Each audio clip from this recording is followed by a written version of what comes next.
Hi, Mark Hooper here, photographer, editor, videographer, designer, web design, print, you name it, I can do it. I've learned how to do it over the years. Right now, my specialty is long-term construction monitoring, which is time-lapsing construction builds of bridges or highways or condo towers, you name it. So it's a remote camera setup, solar-powered, that the client can review from wherever they want in the world just via a web browser. I've also worked for photographers, commercial photographers such as David Drebin and Edward Butinsky, doing their color correction and their high-end film scanning. So you might be wondering how I ended up doing what I'm doing. Well, it all started with Lego as a child. I was always very creative. And then during high school, I was always in art classes and illustration, drawing, and that kind of stuff, which led me to going to the Ontario College of Art and Design after high school. After OCAD, I took a break for a while, did some lawn care maintenance and gardening just because I was tired of it. And then I ended up managing a Mailboxes, etc., doing their sort of desktop publishing and that kind of stuff. Anyway, while I was there at the Mailboxes, which are now UPS stores, I looked into going back to school, and I found a place called Toronto Imageworks in downtown Toronto. So I took their crash 3-month digital media course, which was video and web and print all in one over 3 months, hardcore bang, bang, bang. And I ended up becoming a TA, a teacher's assistant there. Afterwards, they gave me a call and said, "Hey, listen, would you like to come and help us out?" I said, "Sure." While being a TA, they hired me as an instructor. So I taught, Illustrator, Photoshop, web, video editing, Flash, and computer basics, things like that. And then they ended up hiring me in their digital department, working for people like Ed Butinsky and David Drebin and all of their commercial photographer clients. And I was doing their high-end film scanning and color correction.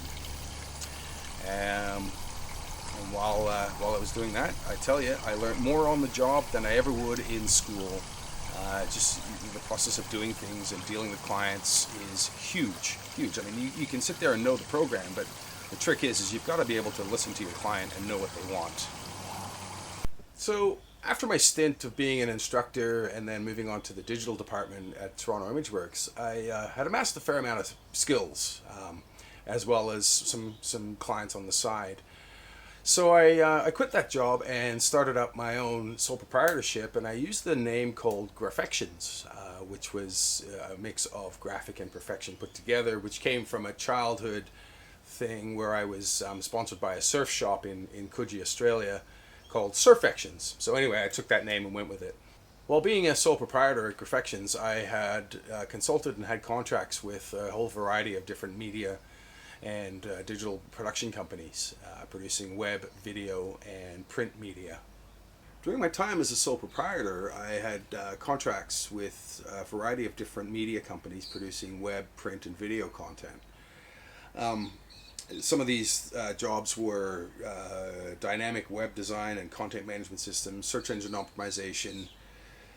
I was a director of photography for a gold mine up in northern Ontario, shooting promotional videos for them, and that was actually one of the best 5 days I've ever had. It was so interesting being up there in the middle of nowhere in the Arctic, with in a gold mine and hanging out of a helicopter. And anyway, onward and upward.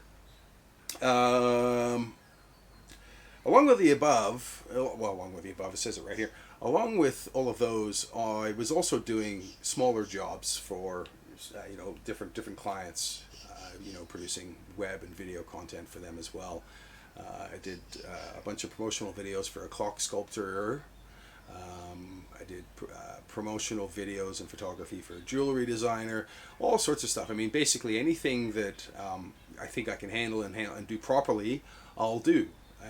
Never say no until you know for a fact you can't do it.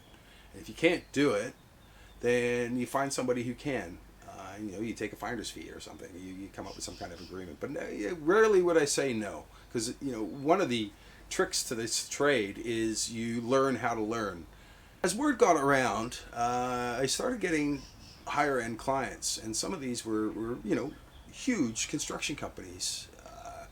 And one of the contracts that I had was to film or time lapse the construction of the highway interchange in downtown Montreal, or just outside of Montreal in Turcot. So that involves setting up 3 cameras, taking a picture every 5 minutes, 24/7 for 6 years. We took almost 1 million pictures in total, of which I had to filter out the ones with the snow on the lens, nighttime shots, in order to put the actual video together of the time-lapsed construction. So I took that and went with it, and I've done 4 or 5 different condo towers. I've done a bridge being built. And they're all remote. It's all data upload. Client gets to see the pictures. Solar powered, and then at the end of the project, I come in and assemble all of the pictures into the video for them, which they use for promotional purposes or whatever, just to pat themselves on the back. So what I love about what I do is that I get to be creative all the time, and every job is different. The only challenging part of it all is having to be creative and unique on demand. I mean, sometimes you just don't have it. You gotta sort of walk away from a job, that you're working on for an hour or 2 hours or a day or 2 days, until you get that mojo back to be creative with it. That would be the only big challenge. My advice would be that you listen to your clients. I said that earlier. Listen to your clients. Don't assume that you know what they want.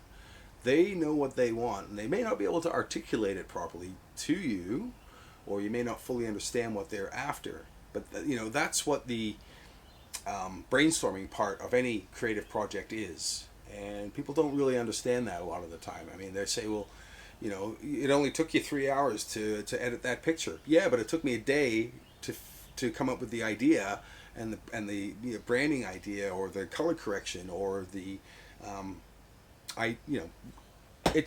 things take time.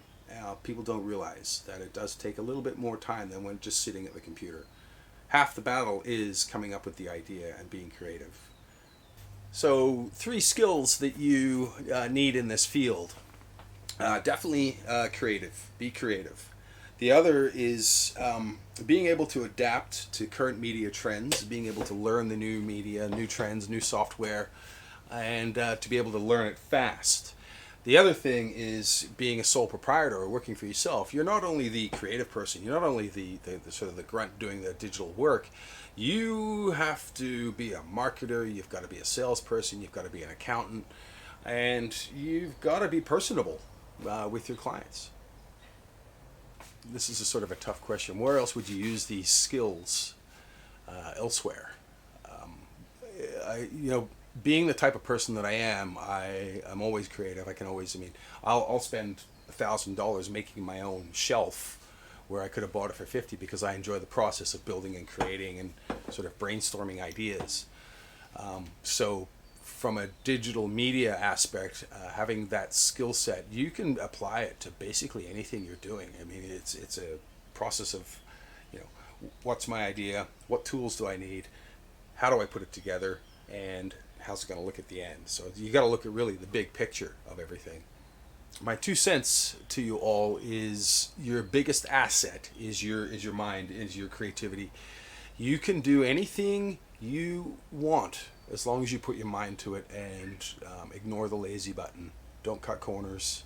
Do things properly. Proofread your work. When in doubt, do it again. And I wish you the best of luck. Thanks. Bye.